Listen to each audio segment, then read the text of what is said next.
Assalamualaikum warahmatullahi wabarakatuh. Alhamdulillah wa syukurillah wa nikmatillah wa la haula wa la quwwata illa billah.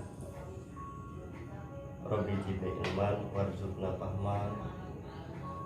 Alhamdulillah, pada kesempatan malam hari ini di malam minggu, saya atas nama Pak Abawi Samudra, kebetulan pengasuh daripada Sakti Jagat Kasunanan Banten, mengucapkan salam salam, salam takjil untuk semua keluarga Sakti Jagat Kasunanan Banten yang ada di mancanegara maupun di Nusantara ini. Pada kesempatan malam hari ini, mari kita sama-sama belajar yang memang pada malam minggu ini ya, memang jadwal kita belajar bersama. Niatkan sama-sama belajar ini mengharap dari Allah Subhanahu wa Ta'ala agar mudah-mudahan apa yang kita pelajari, apa yang kita tangkap itu mendapatkan berkah dari Allah Subhanahu wa Ta'ala dan mendapatkan pahala dari Allah Subhanahu wa Ta'ala. Jadi karena dalam belajar itu kita harus fokus, artinya kita harus serius ya. Pada kesempatan malam hari ini saya ingin berbagi pengetahuan dan wawasan pelajaran khususnya untuk para ikhwan Sakti Jagat Kasunanan Banten, keluarga saya dan umumnya bagi yang percaya dan yakin yang melihat video saya. Saya doakan juga untuk semua para ikhwan, khususnya ikhwan Sakti Jagat Kasunanan Banten, umumnya semua orang yang biasa menonton video saya ini dimanapun berada, saya doakan mudah-mudahan selalu dimudahkan rezekinya Allah Subhanahu wa Ta'ala, diberikan keberkahan dalam setiap urusannya, diberikan keselamatan, serta diberikan selalu kemudahan dan kesuksesannya untuk apa masing-masing urusannya ya.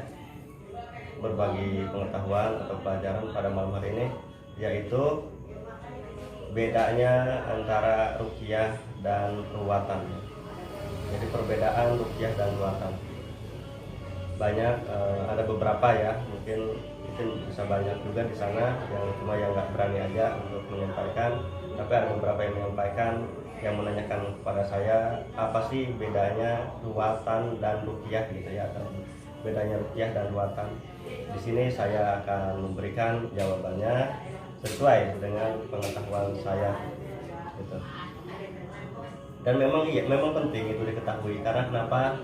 Karena saat kita melakukan sesuatu itu tidak pada tempatnya, ketemunya memang itu tidak akan efektif ya, atau malah bisa mendatangkan masalah gitu ya, atau intinya tidak bisa lah gitu.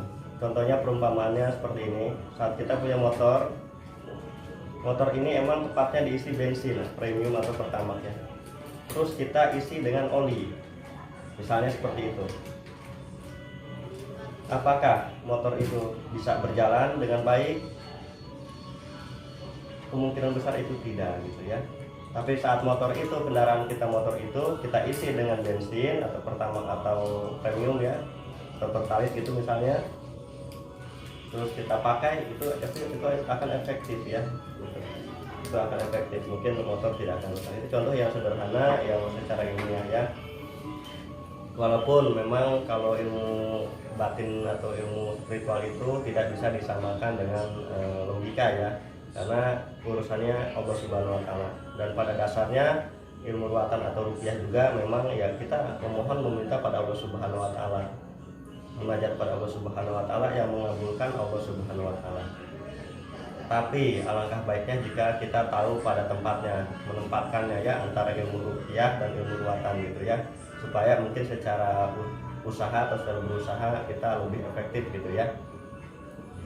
Nah, di sini saya akan beritahukan menurut saya. Jadi kalau ruqyah ini kalau saya itu difungsikan khususnya untuk penyembuhan atau pengobatan, untuk menetralisir aura negatif atau energi negatif gitu ya.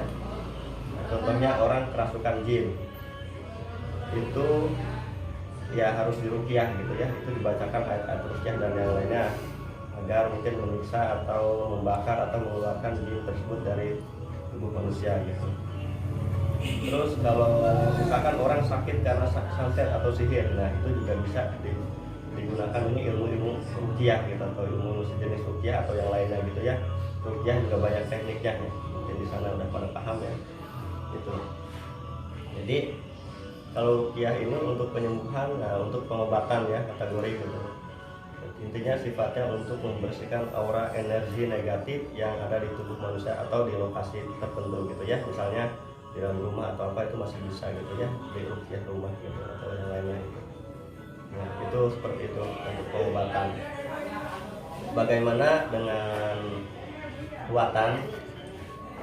Ruatan ini sifatnya jadi yang bersangkut paut dengan, contoh itu orang itu selalu sial mulu.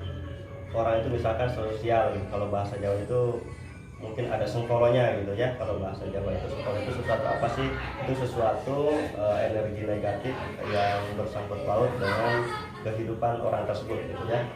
Disebabkan bisa saja dari kutukan, bisa saja dari sampah dari entah keluarga, entah orang lain ya, entah sumpah-sumpah tertentu. Bisa saja disebabkan karena faktor turunan, atau bisa juga emang faktor alam.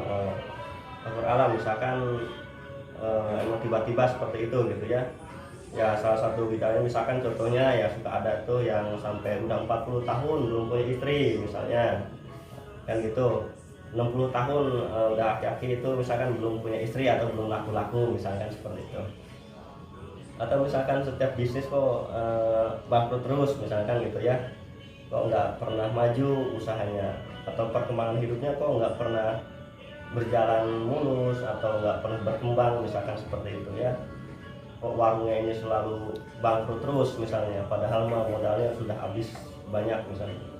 Atau misalkan kok keluarganya ini selalu sakit-sakitan itu apa ya, jadi tidak jelas gitu, atau sakit-sakitan mulu tidak beres gitu ya, padahal udah diobati, udah diruqyah sering, udah sering terapi dan yang lainnya misalnya seperti itu. Bisa jadi nah itu disebabkan memang oleh hal-hal yang sangkut dengan sengkolo tadi ya, atau sesuatu tadi, entah itu dari faktor kutukan, entah dari sumpah serapah, atau dari yang lainnya gitu. Nah ini tidak bisa diruqyah, jadi tidak bisa dibersihkan dengan cara ruqyah. Ini harus dibersihkan dengan ruwatan gitu. Jadi ilmu ruqyah dan ruwatan itu berbeda gitu. Walaupun pada hakikatnya tujuannya sama, tapi dasarnya berbeda gitu ya. Seperti tadi kalau kita isi bensin itu kita ganti dengan oli ya mungkin itu nggak efektif ya, padahal bukannya nggak bisa, tapi bisa, tapi ya mungkin malah mesinnya malah bisa hancur malah gitu ya. Itu gambarannya. Jadi kalau ruwatan ini, kembali lagi, kalau ruwatan ini yang sangkut paut itu dengan sengkolo atau dengan sesuatu kesialan dalam hidup gitu ya. Misalnya keluarga itu selalu sakit-sakitan atau ya sangkut pautnya gitu ya, seperti itu. Padahal modal banyak, modalnya selalu habis terus, nggak pernah maju usahanya, bisnisnya atau yang lainnya gitu ya. Dalam belajar juga selalu sial terus dan yang lainnya gitu. Yang bisa jadi itu sebabnya daripada kesialan hidup itu sangkut paut dengan sengkolo gitu ya, atau lambat jodoh dan yang lainnya misalkan seperti itu. Nah itu cara hatinya itu dengan ilmu-ilmu ruwatannya, nah semua ilmu-ilmu ruwatan. Pada dasarnya ilmu ruwatan atau ilmu ruqyah yang mungkin tetap sangkut pautnya dengan dengan ayat-ayat Al-Quran dan yang lainnya gitu ya, dengan ilmu-ilmu hikmah. Pada hakikatnya tetap munajatnya minta pada Allah Subhanahu Wa Taala. Tapi saat emang penempatannya tidak pada tempatnya ya ketemunya tidak akan efektif gitu. Jadi sedikit wawasan ini ya tadi ya, jadi mudah-mudahan bisa dipahami ya. Intinya ruwatan dan ruqyah itu berbeda. Jadi ada emang ilmu khusus yang sangkut paut dengan ruwatan ya. Jadi yaitu jalurnya ruwatan. Ilmu ruwatan bagaimana difungsikan untuk ruqyah, bukannya tidak bisa, tapi tidak akan efektif biasanya. Karena kenapa? Seperti tadi, mobil ini biasanya pakai oli gitu ya, terus kita pakai bensin, isi bensin memaksakan selalu pakai bensin, itu mungkin nggak akan efektif, tidak seperti emang pada tempatnya tadi ya, diisinya selalu oli gitu. jadi sesuai kapasitasnya gitu ya, kalau bahasa itu ilmiah seperti itu. Jadi gitu, jadi ilmu ruatan digunakan untuk ruqyah itu tidak akan efektif karena emang bukan bagiannya, atau sesuatu itu digunakan bukan pada tempat dan bagiannya, itu tidak akan efektif, maka bisa mendatangkan masalah gitu ya, seperti itu ya. Di sana itu memang di proses hidup ini ya, khususnya memang kadang-kadang sulit dipahami ya, sulit dimengerti, tapi ya memang inilah kehidupan kita yang memang kita harus jalani, yang kita memang harus ikuti proses kehidupan ini ya, dengan tinggal bagaimana kita menghadapi dan menyikapinya agar kehidupan kita ini selalu berjalan mulus ya, harapannya seperti itu. Ini juga sebagian daripada dasar syariat saja. Masalah hakikat itu Allah Subhanahu wa taala, tapi ini juga sebagian daripada ada sedikit pengetahuan ini yang saya ketahui itu dari analisa, dan memang ada beberapa pengalaman yang memang saya sendiri alami gitu ya. Jadi gitu. Jadi kita saat mengobati pasien mungkin kita harus bisa sedikit telusuri. Nah, terus dasarnya dari kedua sebab tadi itu tetap kadang-kadang disebabkan daripada individunya, bisa jadi atau dari keturunan gitu ya. Ya, tetap dari perilaku, karena kadang-kadang yang jadi faktor usaha itu disebabkan dari sumpah serapah, bisa jadi emang perilaku yang emang kurang baik gitu kan. Jadi pada intinya juga tetap harus individu ini juga harus memperbaiki dirinya gitu ya, memperbaiki dirinya ya terhadap yang Maha Kuasa gitu ya, sesuai dengan keyakinannya atau keimanannya gitu.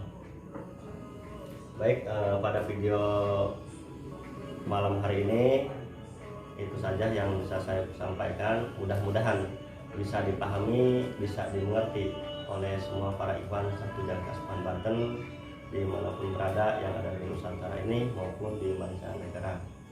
Salam satu rahmi dari saya, salam sejahtera. Mudah-mudahan senantiasa selalu mendapatkan berkah dari Allah Subhanahu wa taala, dan mudah-mudahan niat baik kita, amal ibadah kita selalu mendapatkan rahmat, karunia, taufik, hidayah, dan diterima oleh Allah Subhanahu wa taala. Amin ya rabbal alamin, sehingga bisa menuntun kita ke jalan Allah yang selalu mendapat ridhonya, itu keberkahan, kebahagiaan dunia dan akhirat kita sesuai yang kita harapkan. Baik, mungkin cukup sekian yang bisa saya sampaikan. Jadi mudah-mudahan video ini bermanfaat untuk yang melihatnya, yang menontonnya, juga mudah-mudahan ada berkah manfaatnya. Wabillahi taufiq wal hidayah. Wassalamualaikum warahmatullahi wabarakatuh.